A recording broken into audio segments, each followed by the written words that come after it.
From Rixie, this is Debuff, and I'm your host, Steve Skeels.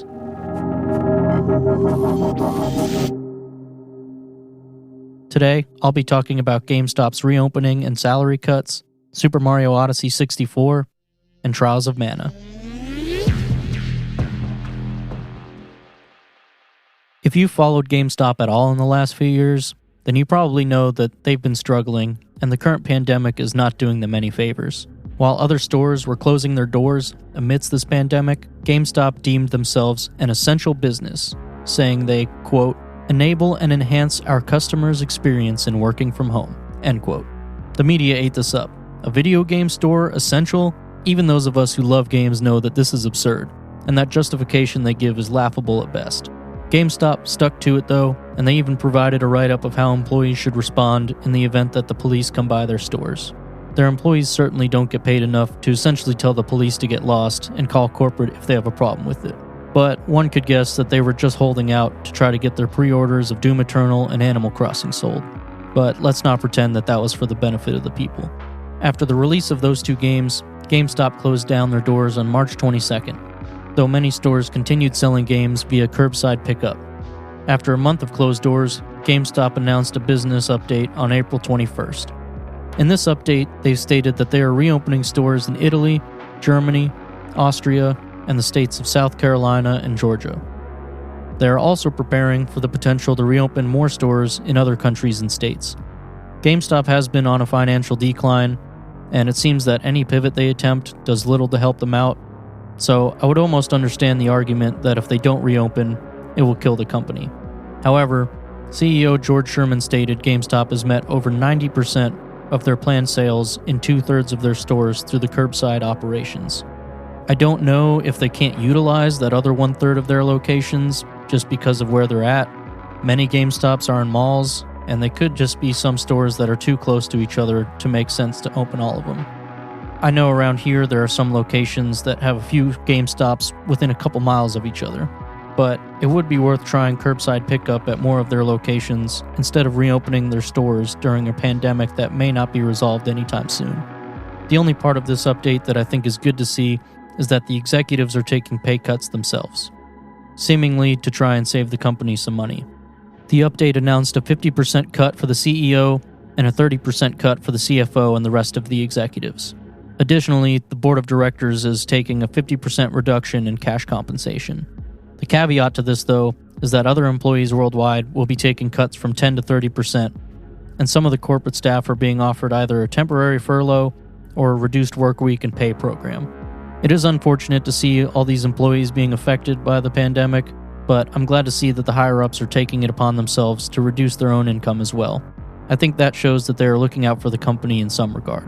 I like GameStop as a place I can go to browse games, and I agree with what Reggie Fils-Aimé said when he joined the board. He stated that the gaming industry needs GameStop. I like to think this is true. Mom and pop stores are great, but I think the general public knows GameStop best. That's the place people go when they aren't sure what to get for a relative, or just to trade in games or pick up used games when they're on a budget. I just hope that GameStop can get their finances correct without risking anyone's exposure to the virus.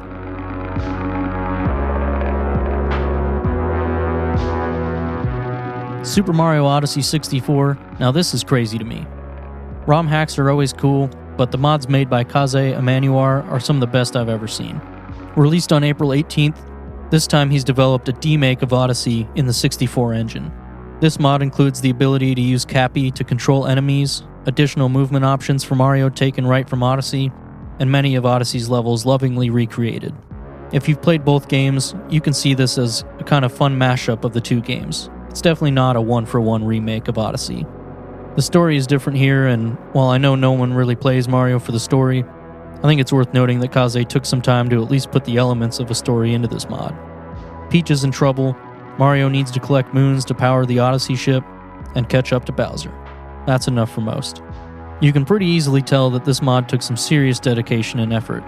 There's new models, textures, and features throughout the game, not to mention the handcrafted levels. And I think the level design here is really fun. They seem to have been created with some of the limitations of the 64 engine in mind, but they still ask you to utilize Mario's new moves and capture ability to navigate them. so I feel like it comes a bit closer to Odyssey than you might expect. Over 80 moons to collect, so there's quite a bit of content here, even though many are simple to obtain just like in Odyssey. But luckily, you do not get kicked out of the stage once you obtain one, so you're free to explore a level as much as you want. Personally, I thought getting down the new maneuvers was a bit hard, as some of the advanced jump combos can get pretty technical, and even Kaze had mentioned in his beta playthrough video that it can take some getting used to. But I think that this is to be expected with a mod like this. After all, you're doing things the engine was not initially designed for. Additionally, I found it difficult to tell exactly how to best get through some of the platforming segments. In Mario 64, typically you could easily look at an area and see the simplest way to get across. You can long jump, triple jump, what have you, but it never got too complicated unless you were going for style. Here, you may need to incorporate Cappy, and it feels tougher to pull off than in Odyssey, so I found myself second-guessing my approach pretty often. Though I think once you get used to it, it'll start to click, and you'll be moving through these levels just as well as you would in Mario 64 or Odyssey. There's also no punishment for death, so you can retry as many times as you'd like without getting kicked to a game over screen. If you want to try this out, go over to Kaze's YouTube channel and check out his videos. He's got a link to the hack file so you can patch your own ROM, and he's also got some other awesome hacks that are worth checking out.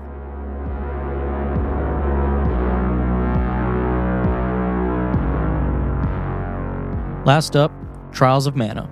When the collection of Mana released in the West last year, fans of the series finally got an official localization of the 1995 Japanese-only Seiken Densetsu 3, or better known as Trials of Mana in the West.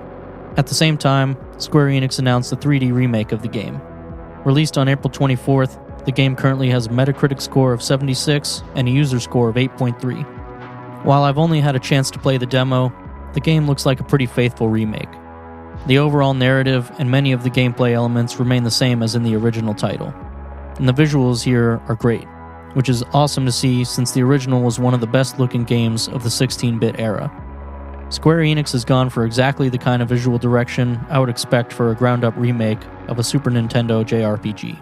Though the anime-esque art style may not be for everyone, it comes with the territory here. I think the colors really stand out, and I found the environments to be beautifully designed, especially when compared to other games with similar art styles. As with a lot of JRPGs, I think the voice acting in the English dub was a bit hit or miss for me, but if you're a fan of using the Japanese voices, that's also an option here. Now, I think the most interesting part of this game is in the characters. You pick one main character and 2 companions out of a total of 6 characters to choose from. Then, you go through the game with this party. That choice determines what classes you'll have access to and how some of the narrative beats unfold.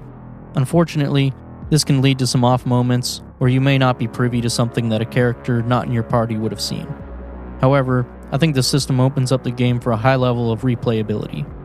Right off the bat, there's a whole party of characters you haven't used yet. Then there's some additional options for party combinations should you want to try out some different strategies or see story moments between certain characters. The combat here is very familiar, exhibiting the real-time combat that the Mana series is known for. For those unfamiliar, there is also the capability to pause time when you want to find a specific skill to trigger.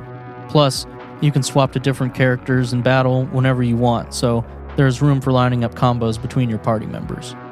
And overall, it's fairly standard action RPG fare, with each character assigned a specific class and abilities tied to those classes. While there are some interesting mechanics in terms of party management and leveling, I don't think it's really anything that I would consider to be unique to the genre.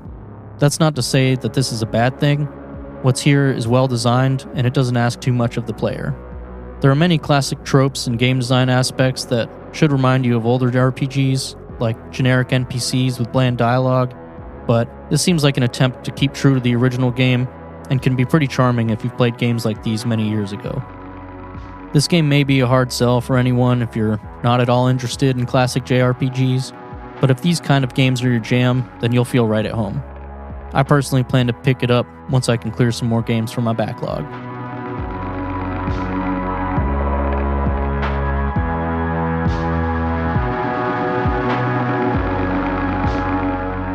Debuff is hosted by me, Steve Skeels, edited and mixed by Mason Carlton. Follow us on Instagram at DebuffPod. Thanks for listening. I'll see you in the next one.